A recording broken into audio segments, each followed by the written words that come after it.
Well, let's start with the polls. Where do the polls stand right now? How tight is it?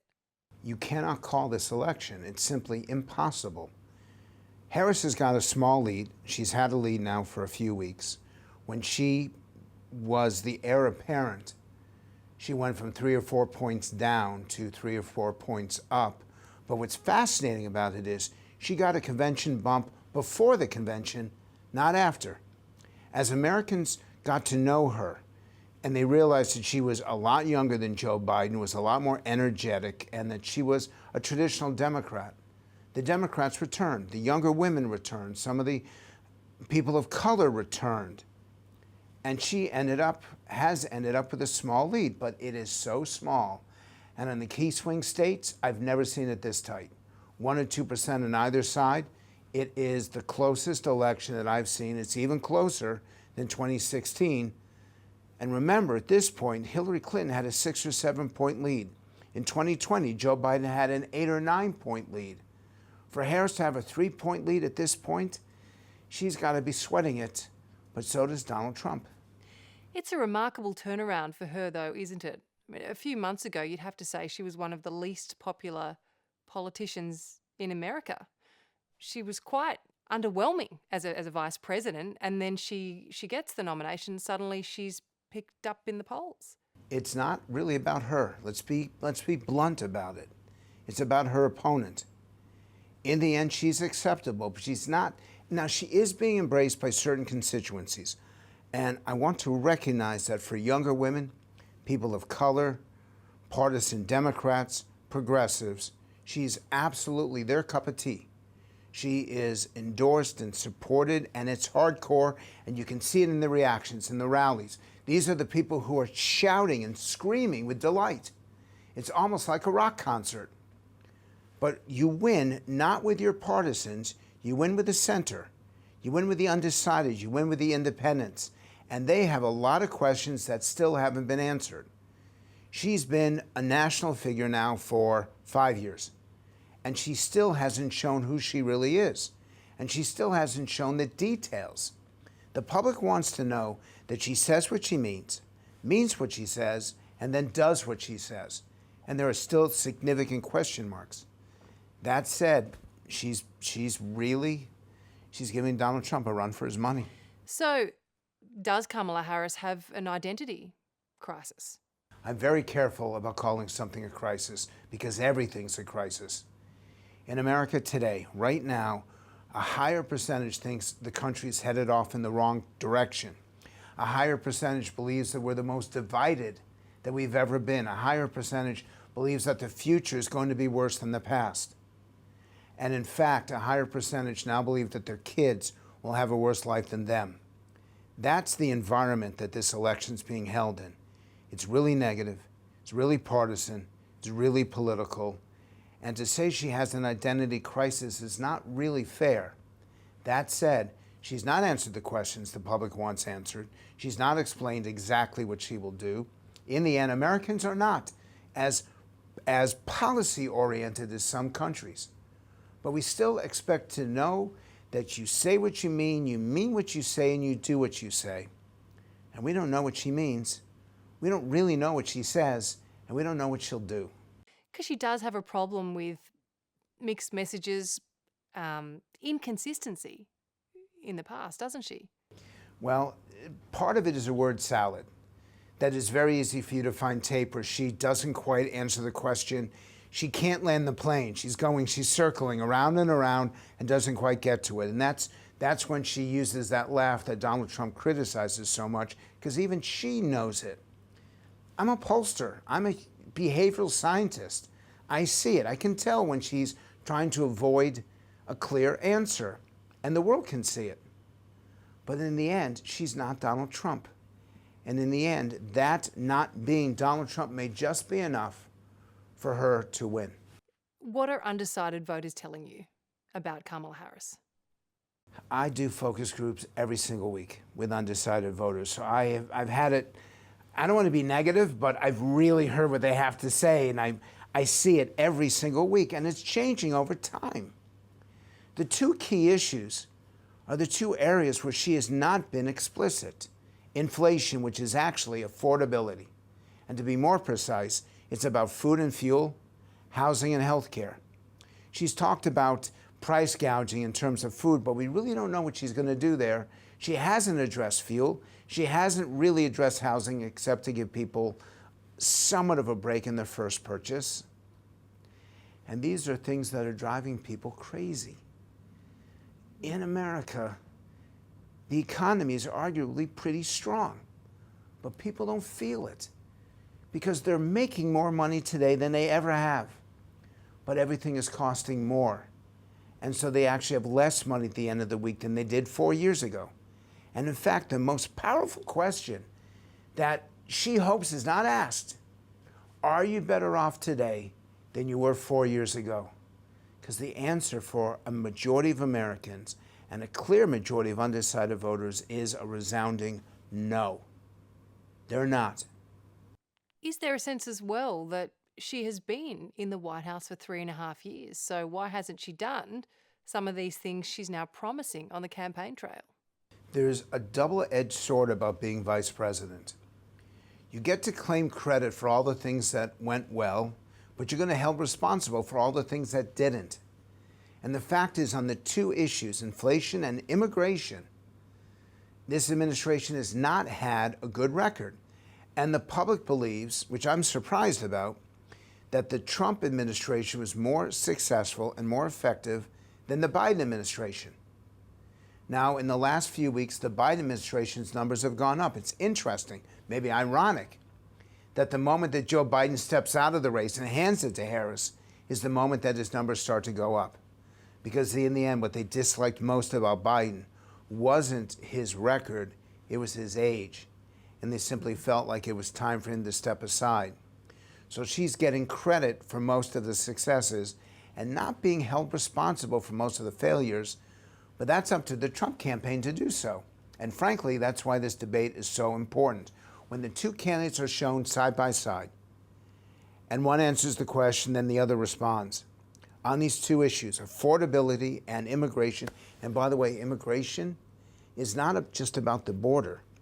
Immigration is about safety, it's about security, it's about about having peace of mind in your life. And the public doesn't have it right now. And they felt that the Biden-Harris administration failed them on immigration. They felt that Donald Trump's administration was stronger. And specifically that Kamala Harris failed them. Well, she denies, and she's going to have a problem doing it during the debate, but she denies being responsible. She's trying to minimize her role when just 3 years ago they were trying to maximize it. Well, which is it? I don't care what they call it. Was she the czar of immigration? Was she responsible for Central America? Nobody really knows, but they know this. The border is not secure. That is a crisis happening down there right now, and it's affecting how we feel in our day-to-day lives. On the two issues that matter most, she's the weakest, but on the next two, which is healthcare and abortion, she's quite strong, and clearly much stronger than Donald Trump. You touched on something there when you said, well, which is it? Some of her oldest and dearest friends have told me that she's incredibly genuine and down to earth, and yet there is a sense of phoniness about her publicly. You have every right to change your mind, but not just for an election. You have every right to go from one position to another, but not to win the votes of a specific state at a specific time.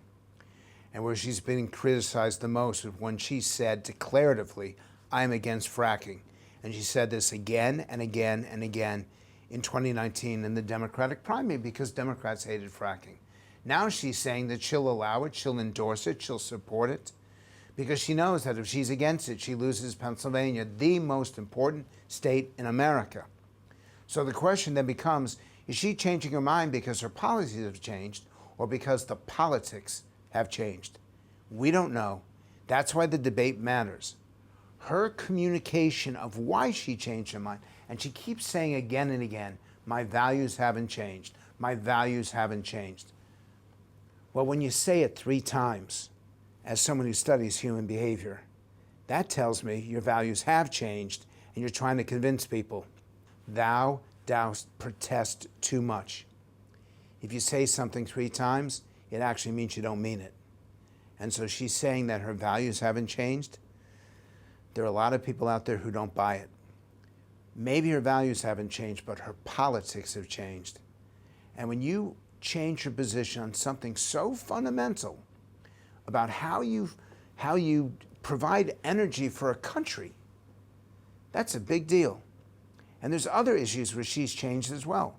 So they're showing the most telling advertisement of this campaign is Harris versus Harris. Trump just began to air this within the last few days. And there's Harris from 2019 and there's Harris from 2024. And the two of them are debating each other on issue after issue, concern after concern. And it's really embarrassing. And when she then says her values haven't changed, it doesn't feel right. It doesn't sound right. But she's trying to make the case that she's a better leader now, that she's more in tune with the public now. As a pollster, I know that voters are wondering which is the real Kamala Harris. You may have just answered this, but what do you see as her biggest weakness? What could lose her this election? I'm going to give you 5 examples, 5 touch points that the Trump campaign will try to exploit and the Harris campaign has to answer. Number 1, are you better off now than you were 4 years ago? She has to come up with an answer to that because the public says no. Number 2, can you afford life today? Is life more expensive than it was 4 years ago? We know the actual answer is yes, even though inflation has come down. But the word salads that she's used to explain that don't really work for undecideds. Number 3, again, it's a question. Do you feel safer or less safe today? Because clearly the border is not in control as it was 4 years ago. And it's not just about the border. It's about safety, security. It's about the peace of mind that you get when you can go outside and walk around and not be afraid that someone's going to stab you or shoot you, which we have. She's got to answer those 3 questions. Number 4 is that she has to find a way to really challenge Donald Trump. She's got attitude, and it's actually fun to watch her when she gets angry. Because you see, she'll sit up, she kind of moves her shoulders a little bit, and I'm waiting for her to say when Trump goes at her, really? Or what she did in 2020, let me finish. She must have an answer when Trump goes at her. That's going to be key. And that's going to be a way that she's going to energize the female vote, particularly the younger female vote. They're looking for Harris to take down Trump. They want her to have attitude. This is how they felt, and they thought that Joe Biden was too damn old and that he just didn't have it. With her, they're excited because she'll say, look, I don't know if you know this, but we polled, and Donald Trump reminds women of their first husband's divorce lawyer. It just drives women nuts. But can she capitalize on it? That's still not clear.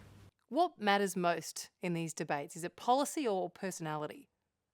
In the end, when you see both candidates together, you have to reach a certain threshold of credibility. What they're asking for is a detailed plan of action. Detailed so the I's are dotted and the T's are crossed. Planned so it's written down so you have the right to see it.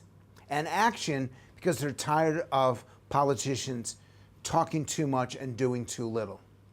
She's never done that before. That's not what she's about. But it's very easy to do. And that's when you get that threshold, when you address those 3 items, then it's about personality. Then it's about who they like, who they trust, and probably most important, who they think hears them. And I want to emphasize this to your viewers because this is where America's at right now. We don't trust politicians. We don't trust politics. We don't even trust our institutions. The American democracy is under severe attack, and its credibility is at an all-time low. I know that we're talking about elections, but I'm thinking about the next generation, not the next election.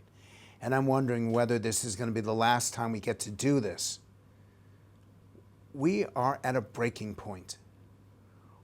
And it's never been this way. We survived Watergate, we've survived assassinations, we've survived double-digit inflation. We've survived the Vietnam War, corruption. This is different. You're telling me, Frank, that democracy is in danger. Yes, I am. And I'm saying this because I don't want your country and your people to pursue the same kind of politics that we have. We will say and do anything to get elected, and then we end up doing the exact opposite when we do. We will say and do anything to win a vote, even if it means dividing and conquering, which is not what democracies are supposed to be about. We are opponents, not enemies. But that's not the way this election has been waged. And Harris gives as good as she gets. And I'm concerned that no matter who wins, we have a crack up when this is over. Is Donald Trump going to bring Democrats into the White House? I doubt it. Is Harris going to do it? She said she will appoint a Republican. A Republican. That doesn't fix anything. And so I realize that you're trying to figure out who's going to win and why. And I'm trying to figure out how do we bring everyone together after that victory is declared. It's going to be so fascinating to see them side by side, isn't it? It's fascinating, but here's the problem. It's fascinating because you're a foreigner. It's fascinating because I'm describing it to a foreign country. Y'all are watching America and you're wondering, have we lost it? I do a lot of travel all across the globe and people ask me, what the hell is wrong with your democracy? And I want to say to them, I'm embarrassed about it. I'm ashamed because we all know how we behave to each other. It's not just negativity. We're trying to destroy the credibility of our opponents. We're trying to do so in ways that they can't reestablish it. It's almost like killing on a political basis, and it has to stop, and it's not going to stop. And it is a shit show. And it's our shit show, and I just wish we could do something about it, but I'm not optimistic. You're not only embarrassed and ashamed, you're scared. It's why I speak the way I do. It's why I did this interview. It's a wake-up call. I'm hoping I do this for Canadian television, I do this for British television, I do this for Australian television. Y'all matter to me. You're a great country. You have a great people, and you don't hate each other. Well, God forbid if your politics get so mean and nasty and corrupt that you instill hatred and resentment. I don't mind them fighting over how best to educate someone. I don't mind them fighting over how best to house the homeless or to feed the hungry. That's politics in its best form.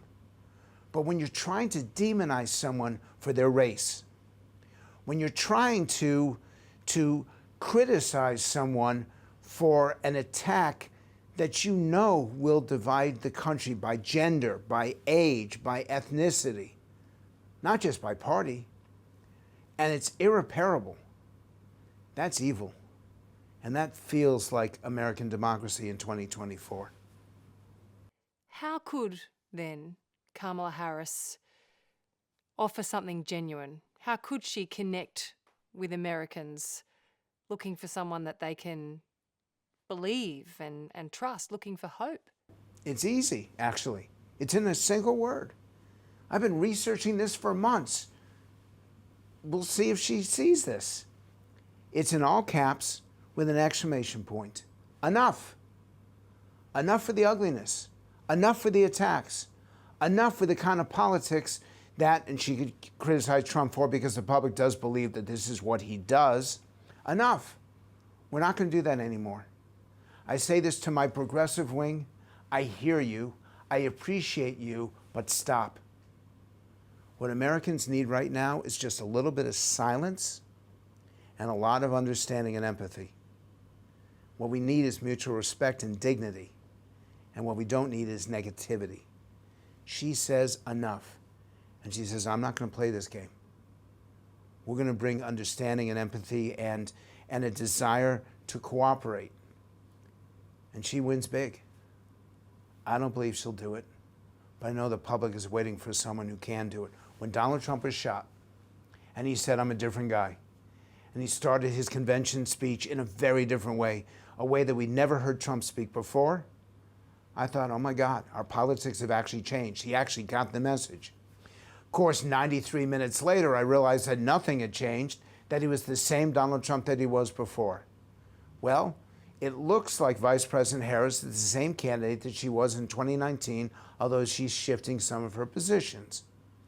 Let's see what she does in the final weeks of the campaign. Does she look the American people straight in the eye and say, I will do what I say what I will do, and I have had enough of politics and partisanship and negativity. No more.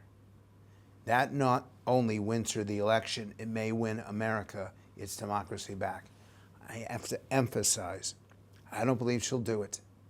But if she did, she would be the next president. A lot of Australians will be very shocked by what you've just said. A lot of Australians also do not understand, cannot comprehend that anyone would vote for Donald Trump, and still don't believe, like 2016, that half the country's going to. For me, it's easy to explain. People have made promises that they haven't kept. Politicians have said year after year, election after election, we hear you, we're listening to you, all that great language. We'll fight for you, and then nothing changes.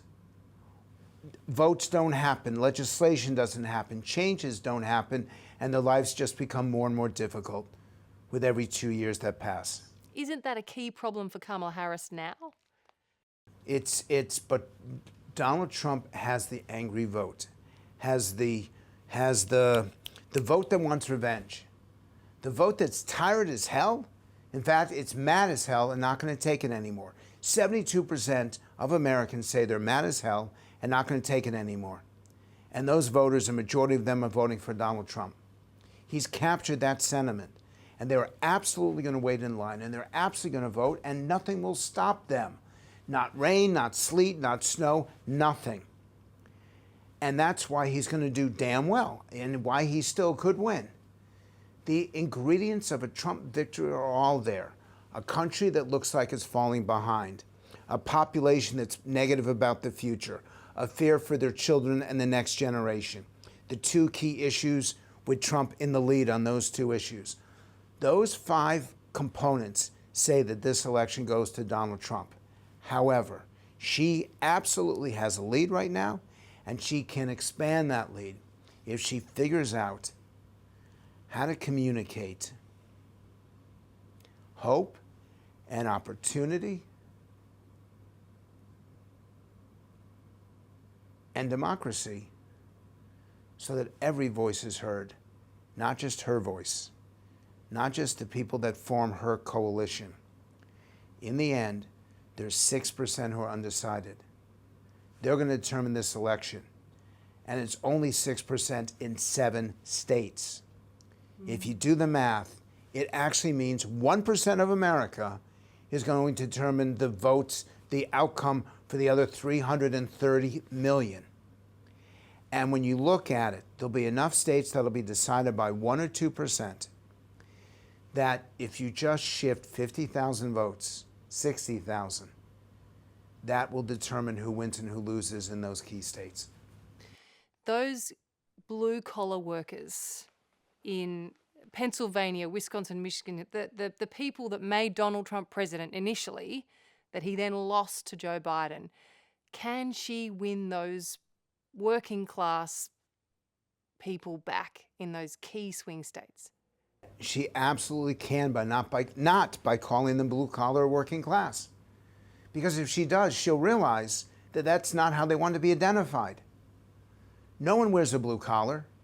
Working class suggests that your job isn't as important, isn't as vital. These are paycheck to paycheck voters.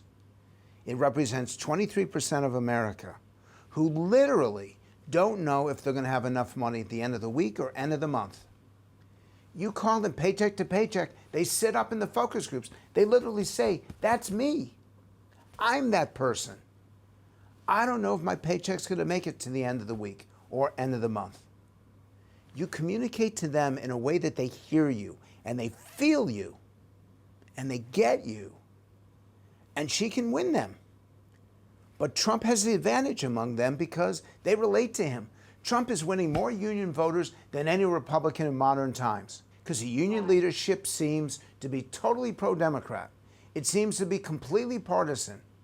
And the fact is the government unions are Democratic. The teachers' unions are Democratic. But everybody else, including people who work with their hands, they see in Donald Trump someone who will fight for them, someone who speaks to them, uses their language and their emotion and their passion, and they are effing fed up with the way things are, and they feel that no one, including their own leadership, listens to them. And Donald Trump seems to have a hold on them because he speaks in a way that isn't appropriate. He speaks in a way that embarrasses parents, but he talks in a way that reaches out to them. And if Harris is to take them back, particularly in Pennsylvania, Michigan, and Wisconsin, she has to prove to them that she bleeds union. She has to prove to them that she really gets the life that they live and that she'll fight for them just as much as she fights for the poor, just as much as she fights for the traditional Democratic constituencies. Because I remind you, what's different about the union vote is that they all have jobs. This is not about unemployment. This is not about homeless. These are people who work for a living, don't take a government check, won't take a government handout, and they think that she's just going to raise their taxes to spend more money on those people. This is a different segment of the population, and God, do they matter. So if she can cut through to those people, she could win. Yes, but you have to address them directly. You have to do what I'm doing right now, is to look straight into the camera and appeal to them and say, I get it. I hear you. I feel it. And this is exactly what I'm going to do on day 1, on day 10, on day 100, on day 1,000. You know what? She hasn't done it. She hasn't done that. She's been the presumptive nominee now for a month and a half, and she hasn't done it. I don't understand that. It's so easy to do. Is there a sense also that she was handed that nomination on a platter? She didn't have to fight for it. She didn't have to win a primary. So is she even the best candidate? I don't believe she's the best candidate, but she's the candidate the Democrats have. And in the end, they will vote for her because they don't want Donald Trump back. Harris is endorsed by African American women. She's endorsed by young women overall. She's endorsed by teachers and government employees. They want her even more than they want to beat Trump. But all these other people want to beat Trump more. So they're more motivated by what Trump says to oppose it than they are by what Harris says to support it. Her vice presidency has been plagued by claims of bullying and really poor leadership. She's had a huge turnover of staff. Yep. There is a perception that she's not a good boss. She's not a good boss. She's not a good person to work for. Can you speak to that? Is that something that's, I guess, confined to, Washington, D.C., or is that something that you think impacts American voters? I've heard all the attacks on her, that she wasn't in any of the important meetings, that her staff was excluded, that her staff kept quitting after 6 or 9 months, that she hasn't been a good boss. None of that matters. Voters don't vote on that. They vote on their relationship with the candidate, not the candidate's relationship to their staff. And in the end, whether or not she's a nice person, there have been plenty of presidents who have not been nice people, but they still were effective at their jobs. For her, all that matters, does she understand the challenges facing paycheck-to-paycheck voters? Does she have a plan of action with details to address the things that matter most to them? And in the end, is she a better alternative than Donald Trump acknowledging that her administration is perceived to be less effective than the Trump administration? If she can accomplish those 3 things, everything else about her doesn't matter. That's what the American people want, and that's what they're looking for in the next president. That reminded me of something you might also say doesn't matter, which is foreign policy. Obviously, it matters to us. I'm not sure how much that comes into play on polling day, but I mean, compared to, certainly compared to Joe Biden, is she a lightweight? Foreign policy matters more than polling shows. And I've done this before.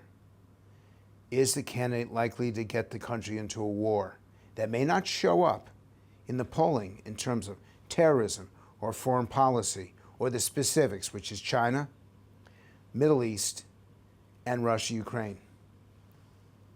But if the public comes to perceive that this candidate is reckless or uninformed, they will vote against them. It may not be a priority in the polling, but it absolutely is a disqualifier in the campaign itself. So if she's shown to be a lightweight, she'll have a really tough time overcoming Donald Trump. Has she shown herself to be a lightweight? Can you see her on the world stage dealing with world leaders? Republicans claim she's a lightweight. The polling doesn't confirm that. Republicans claim that she is uninformed and uninvolved. The polling does confirm that. In the end, it only matters if we have a crisis. But boy, does it matter if we have a crisis.